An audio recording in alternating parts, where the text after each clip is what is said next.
tega je bila 3 leta stara, ko smo prišli tule čez hribček, ker je lahko domače hiše poštamfala, pa prišla čez na smučkah že na teren.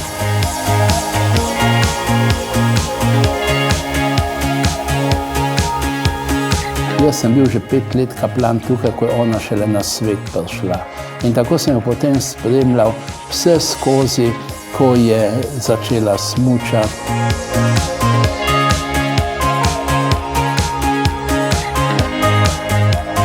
Ste na osnovni šoli Črna na Koroškem. Šolo je obiskovala tudi Tina Maze, na kar smo zelo ponosni.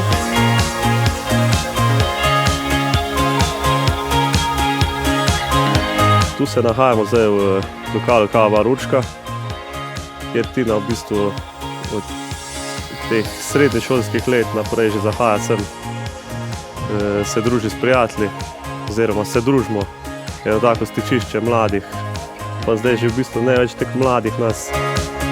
Ko pa je ona na terenu, ko smuča, jo pa tule gledamo, pa navijamo za njo. V bistvu se zbere veliko prijateljev, navijačev, in naredimo eno tako dobro vzdušje, ko da si probamo pričarati, ko da smo z njo na terenu. 2001, mislim, tista prva zmaga njena, ko je udarila kot strel z jasnega, je v Zeldno. To je bilo, mislim, 25. 26. oktobra. In to smo naredili tudi tule v našem lokalu prvi Halloween party. In v bistvu Tina pokriva vse stroške.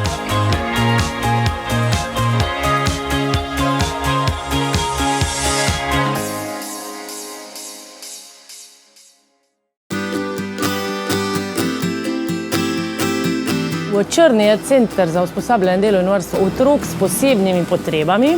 Velika motivacija jim je pa seveda tudi, moram pač poudariti, Tina Maze. Sploh zdaj v teh zimskih mesecih, ko res navijajo za njo in marsikdo morda zjutraj ne bi hotel vstati pa na smučišče iti, ker pač imamo to zimsko rekreacijo, ampak ker je prejšnjo večer gledal tekmo, pol z veseljem ostane in gre. So veliki navijači Tine. In ko pride domov in se ji naredi sprejem, so vedno v prvi vrsti z plakati in z vsem. Ona pa tudi jih je navajena in se jim posveti. Ja, sprejeme pa organiziramo v centru Črne. Tam se pa zbere pa res par tisoč ljudi. V Soči je bilo pa res tisto najbolj udarno, največji sprejem. Pa tudi v bistvu se je zgodilo čez noč. Tina me pokliče, jaz sem bil sta mali na smučišču. Me pokliče, reče, kdaj imamo sprejem, jaz smo v Črni. In to je bil za nas čisti šok. Mislim, da je bil ponedeljek, zjutraj me pokliče, v torek zvečer je bil pa sprejem. In pol akcija na polno, to smo naredili. Mislim, da je bil tudi eden najlepših sprejemov. Kadar so tekme v dopoldanskem času, vse pomembne tekme smo si skupaj ogledali z učenci v avli šole, bučno navijali, odmevalo.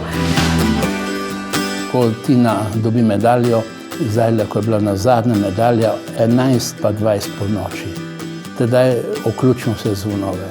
Sredi noči vse zvoni in ljudje kličejo, hvala, dajte še kar zvonite tako.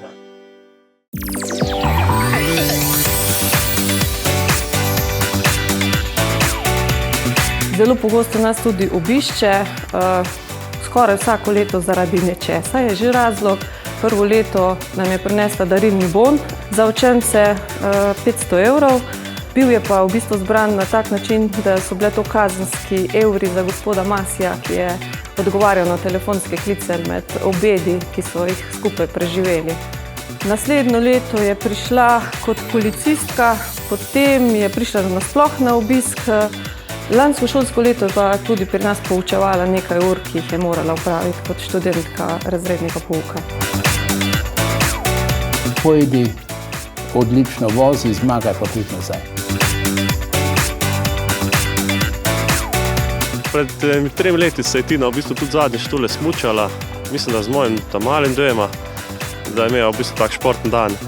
To je tudi dokaz, da tudi po eni taki naporni sezoni, pa po ne vem kolikih dneh na snegu, da še vedno rada pride na sneg pa na domače smučišče.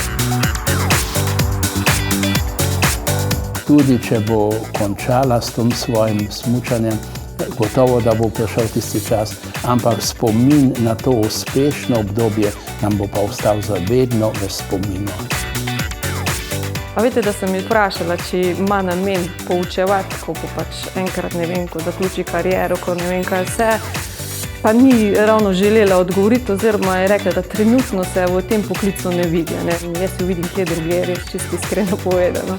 Bi bilo pa fajn, če bi bila učiteljica tudi, ne? Pa na naši šoli.